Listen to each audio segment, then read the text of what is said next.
ꯇꯔꯒꯤ ꯃꯐꯝꯗ ꯌꯨꯅꯤꯐꯥꯏꯗ ꯀꯃꯥꯟꯗꯒꯤ ꯊꯕꯛ ꯁꯤꯟꯅꯕꯤꯌꯨ ꯅꯠꯇ꯭ꯔꯕꯗꯤ ꯑꯦꯟ ꯕꯤꯔꯦꯟ ꯃꯁꯥ ꯆꯤꯐ ꯃꯤꯅꯤꯁꯇꯔ ꯐꯝ ꯊꯥꯗꯣꯛꯀꯅꯤ ꯍꯥꯏꯕ ꯋꯥꯐꯝ ꯒꯕꯔꯅꯔꯒꯤ ꯃꯐꯝꯗ ꯊꯝꯂꯕ ꯌꯥꯔꯤ ꯍꯥꯏꯔꯤ ngasi Chief Minister N Biren Singhna nahan makhaiga manadaba mawngda Rajbhavan da lakhiba adu Rajbhavan gi main gate sanglakpagi mahutta awang thangba gate ta oina mahakki carpet sing thawjilakhi thak sinegadabani haiba dimanda ngasi ayuk pung 13 khara helakpada Chief Minister N Biren Singh amadi mahakki cabinet minister Singh yauna Manipur gi governor Lakshman Prasad Acharya unaba Rajbhavan da changsin khre Chief Minister nangarang numidang governor ga unakraba matung ngase ayuk unariba si tharga anirak sure thajaba yaba pawgi likhun namagi matungina governor ga Chief Minister ga loina nama gi council of ministers sing yauna unagadoriba si unified command gi thabak sinabiu natrabadi mahak masa Chief Minister fam thadokani haiba wafam thamlaba yari hari ngasi Chief Minister N Biren Singh na nahan makhai ge manadaba mawngda Rajbhavan da lakibadu Rajbhavan gi main gate ta changlapagi mahuta awang thamba gate to ina ma ki carpet sing thawjilakhi Manipur gi Chief Minister da unified jo mar kanglap singna nagana khundariba mafam sing yausinduna makhoigi oiba tokhaiba administration ma semnanaba demand tawbabo all naga students association manipur ansamna nagata ba mafam sing separate administration tanbada sohanba yaroi haina akan no wafam thamkhre ansamgi president loikang election amade general secretary antesang maring anina thadorakhiba warul amada naga ipa ipuna thambiramlaba yumpham singbo hiram amatada kanagumba phurup amana makhoigi oiba demand tanbada sokhanba yaroi karigumba soklaklabadi phurup amaga gi marakta thokhaningdaba thodok sing thoklakpa yai hairi ansamgi maikaidagi handak August 18 da kuki chin mijo singna chingi mafam singda chatkhiba rally aduna political khutyawba amadi state asida hanadagi lairaklaba phatriba phibam aduda henna irang hengathanaba sinbagi mami tahale hainasu khangalakle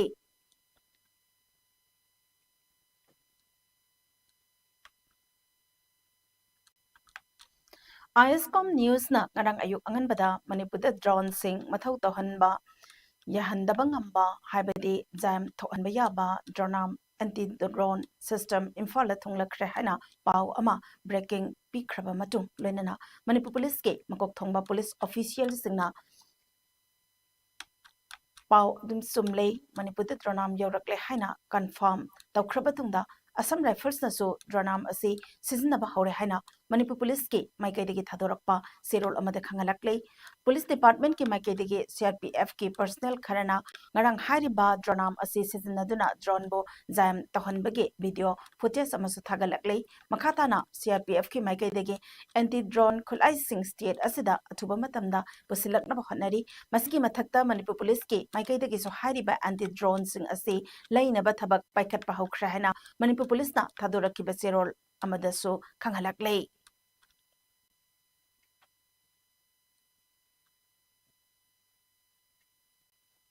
Masakhangdaba posak ama Imphal airport mayada paiduna leire haina ngarang numidang chaurakna pung 3 minute 35 khara helakpa duwaida social media platform kayada thagalakhiba adugi paw hek phangbaga Manipur police ki senior officers amadi CRPF sing khudakta airport chatuna inquiry chathaba matamda Imphal airport ge ariba flight amo oina ngarang hairiba pungpham asimaktada aeroplane paikhatkibagi visual oiram hairi social media da thagalakhiba video adu chapchana drone ne haba police ki maikaidagi verified tawangam khidre haina Manipur police na thadorakpa serura mana khangalakle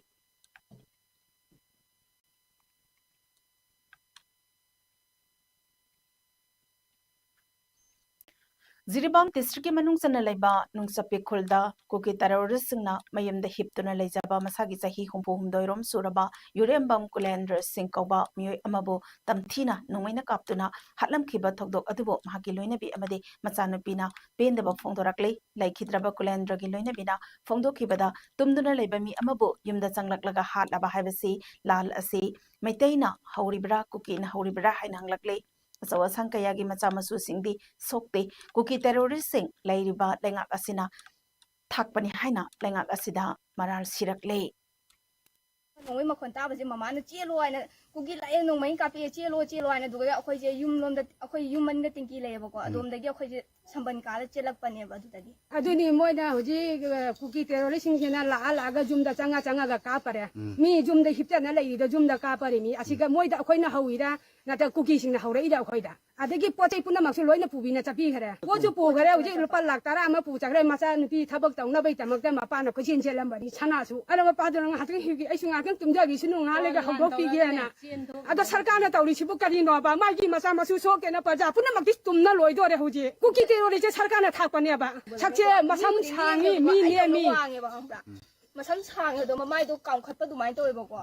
हाइदि मसकतो हाइदि खतंग खतंग मम्नी की तातसु तौरेबा मओंग अदो आइसु हाइदि इसादो फिंगत खरेबा खंग्रेबा मथोंगता हौबसे अखोइना मोइदा हौबा नतेबा Moina चंगा हौना कापरेबा बिगी मयुमदा चंगसलगा कापदुदि करिनोबा मोइसे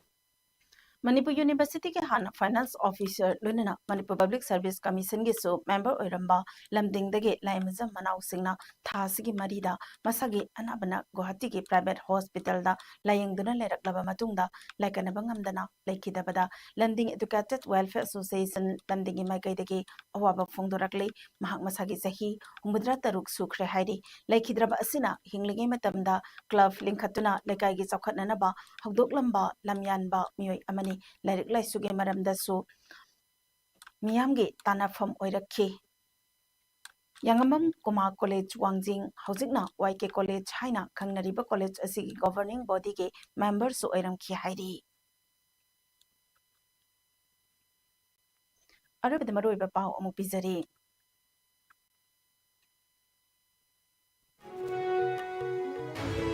Chief Minister the Unified Command की थबक सिनबियो नत्रबदी फम थादुक सेरगे हाइना एन बिरेन सिंह अमदि महाकी मिनिस्टर सिंह याउना मणिपुर की गवर्नर का ngasi ayo unadana taksin khrai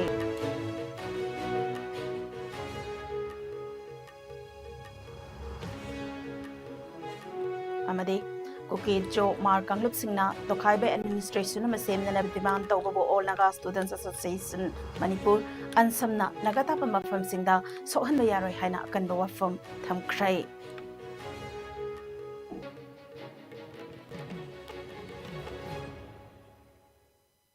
How's the Iscom News Manipuri Palmatang the Lucinzari, Ming Tabiri Pumnamakpo, Amukana Kurumzari.